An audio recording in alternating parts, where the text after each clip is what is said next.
নমস্কার বন্ধুরা, সবাই কেমন আছো? আশা করি খুব ভালো আছো। আর আমিও ভালো আছি। শরীরটা একটু ভালো যাচ্ছে না, তবে ভালো আছি। আজকের দিনটা হলো রবিবার।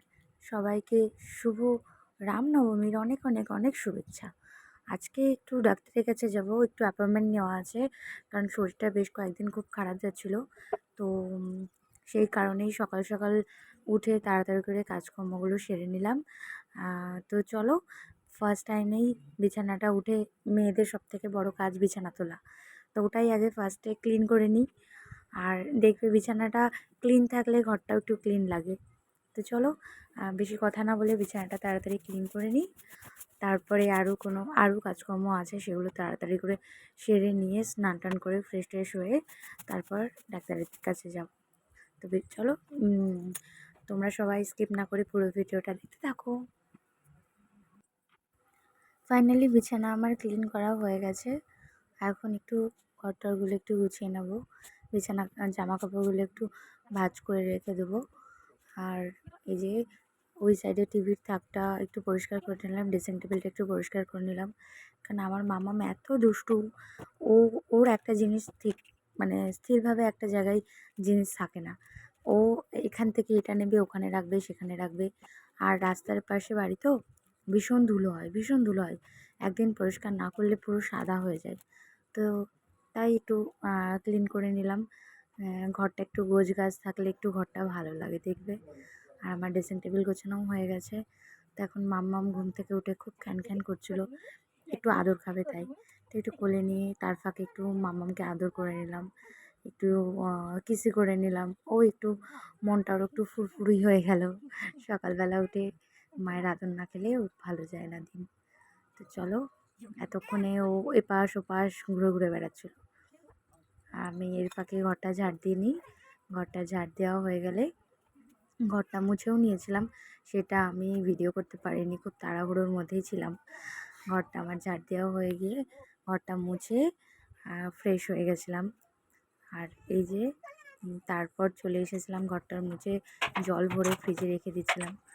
আর ফ্রিজে রাখার পরে আমার তার ফাঁকে আমি জামা কাপড় কাচা হয়ে গেছে, জামা কাপড় কেচে ছাদে চলে এসেছি। চলে এসে যে আমার ছাদ থেকেই আর একজন জিজ্ঞেস করছিল যে কালকে স্কুল আছে নাকি। তা আমি তাই বলছিলাম যে না, স্কুল নেই, কালকে স্কুল ছুটি আছে, যেহেতু মামামদের স্কুলে আজকে রামনবমীর অনুষ্ঠান ছিল, পুজো হয়। তো সেই কারণে আর কালকে স্কুল ছুটি আছে ওর। তো জামা কাপড়গুলো চটজলদিগুলো মেলে দিই, নইলে আর বেশিক্ষণও রাখা যায় না। অবশ্য জামা কাপড় এখন রোদের যাত্রায় তেজ, জামা কাপড়ের রং চড়ে যায়। আর এই যে ছাদটাও দেখছি, ছাদটা এত মানে প্রায় দিনই ঝাড় দেওয়া হয়, তবে এত হাওয়া হচ্ছে, ছাদটা দুদিন তার আগে মধ্যে ঝাড় ছাদটা দিয়ে ঝাড় দেওয়া দিয়েছিলাম। হয়েছে। তারপরেও দেখো, মানে কাঁঠাল গাছ, আম গাছ, এইগুলো গাছগুলো আছে তো এত হাওয়া দেয়, আর পাতাগুলো পড়ে পুরো ছাদ ভরে যায়। ভালো লাগে না দেখতে।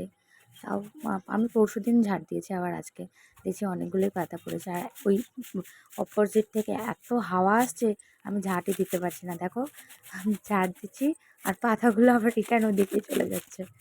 তো যাই হোক, হাওয়াটা একটু কমলো, কোনোভাবে ছাদটা একটু ঝাড় দিয়ে পাতাগুলো এক সাইডে জড়ো করে রেখে দিয়েছি। কারণ প্রতিদিন তো ফেলা সম্ভব না, একটা জায়গায় জড়ো করে রেখে দিলে ওটা ব্যাগে করে হোক বা কোনো কিছুতে ভরে নিচে ফেলে দিয়ে আসা হয়। তো চলো, চটজলদি ছাদটাও ক্লিন হয়ে গেল। এক কাজে দু কাজ, জামা কাপড় মেলতে আসতে গিয়ে এইদিকে ছাদও পরিষ্কার করা হয়ে গেল। আবার অনেকেই কমেন্ট করে বলো না যে ওটা বাসি ঝাঁটা, ঝাঁটা হাত দিয়ে তুমি আবার জামা কাপড় মেলতে এসছো বা কিছু। ওটা অ্যাকচুয়ালি ছাদ দেওয়ারই নতুন ঝাঁটা। ওটা আমাদের সিঁড়িতে রেখে দেওয়া হয়, কারণ ওটা বাসিও না, কিছুই না। কেউ খারাপ কমেন্ট করো না। আমার স্নান করা হয়ে গেছে, আমি ঘরে চলে এসেছি। এসে সিঁদুর পরে নিলাম, একটু মুখে ক্রিম নিয়ে নিলাম। চলো এখন, আর তারপরে স্নান টান করে উঠে দেখছি পাট ঠাকুর এসেছে। তা সেখানে তাকে একটু প্রণাম করে নিলাম। করে নেওয়া আসার পর এই যে একটু খাবার খেয়ে রেডি হয়ে গেছি। ফাইনালি রেডি হয়ে এখন ডাক্তারের কাছে বেরোবো।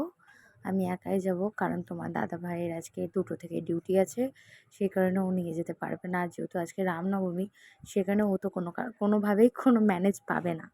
ওকে ও বলেছিল, বাট আজকে ম্যানেজ হয়নি, সেই কারণে আজকে আমাকে একাই যেতে হবে। তো চলো যাওয়া যাক ডাক্তারের দিকে।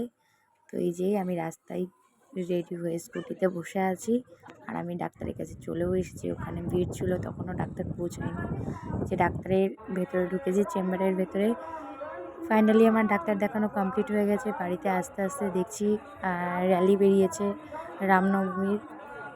আর ওই যে সামনে দেখছো ছোটো কচি কাচারা, ওরা হলো আমার মেয়ের স্কুলের সব ফ্রেন্ড সার্কেল আর কি। কারণ তাদের ওখানে আমি বললাম না যে আমাদের স্কুলে অনেক বড় করে অনুষ্ঠান হয়, তা আমার মাম্মামেরও নাম ছিল। কোনো কারণে আমি ডাক্তারের অ্যাপয়েন্টমেন্ট আমার নেওয়া ছিল, সেই কারণে আমি যেতে পারিনি। আমার খুব ইচ্ছা ছিল আমার মেয়েকে সাজিয়ে নিয়ে যাওয়ার। যাই হোক, সামনের বছর চেষ্টা করব। আর এই যে রাজবাড়ির সামনে দিয়ে যাচ্ছিলাম, তো মেলা 8 তারিখ থেকে বসবে, সবার নেমন্তন্ন থাকলো, সবাই আসবে। আর এই যে টেস্ট দিয়েছে অনেকগুলো, আর ওষুধপত্রগুলো দিয়েছে। তো চলো, তোমাদের সবার ভিডিওটা ভালো লাগলে লাইক কমেন্ট শেয়ার করে দিও। টাটা, নমস্কার।